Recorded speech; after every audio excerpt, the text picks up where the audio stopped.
Everything is disassembled on the outside of this motor, so it is time to split the cases. Bought a special tool. We're going to use that to actually pull the halves apart when we get there, but for now, it is time to pull the bolts out.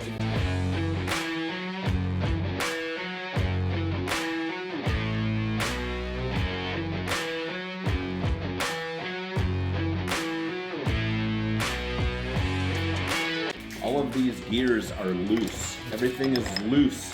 Everything just pokes through the other side. Nothing's retained. And all of these gears and spacers and everything need to stay together. I can't get this stuff out of order. Here goes nothing.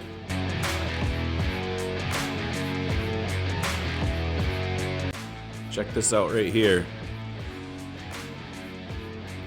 This is the that caused all that damage. This is what's left of the retaining ring that was holding the wrist pin and the piston.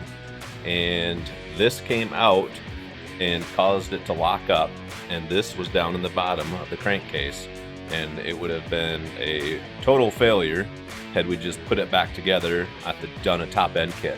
Hundreds of dollars of damage. So glad we took it apart. This is why it pays to do things right the first time and not just throw stuff back together, and why I do not like buying used bikes, because you never know what happened to the previous bike. Especially a bike, oh, just rebuilt, 2 hours on it. Great, why did you just rebuild it to sell it? Always makes me skeptical and nervous, but hey, there's good ones out there, don't get me wrong. But this is gonna be a good one again when we're done. Original crank still installed, all right, decent amount of slop. Look at this new one. Like, you can't even see the motion, it just barely moves. Why did you just stick bearings in the crank in the freezer? Well, heat expands things, cold shrinks things. There's a very slight press fit between the bearings and the case, so just chilling them in the freezer for a couple hours can reduce that diameter by 0.5 thousandths, 1/1000th of an inch, and that can be enough to make them drop in instead of having to press fit them.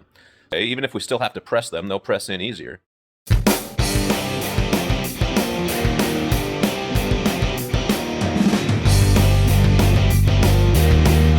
Some seals need to be driven out with a socket. Sometimes you can just push on them, but I'll probably have to get a socket to get that one out.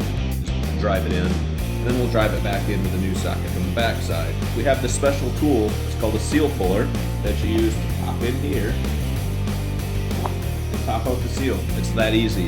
If you try to do this with a screwdriver or some other method, sure, it's possible, but it's more work and it just makes a mess as well.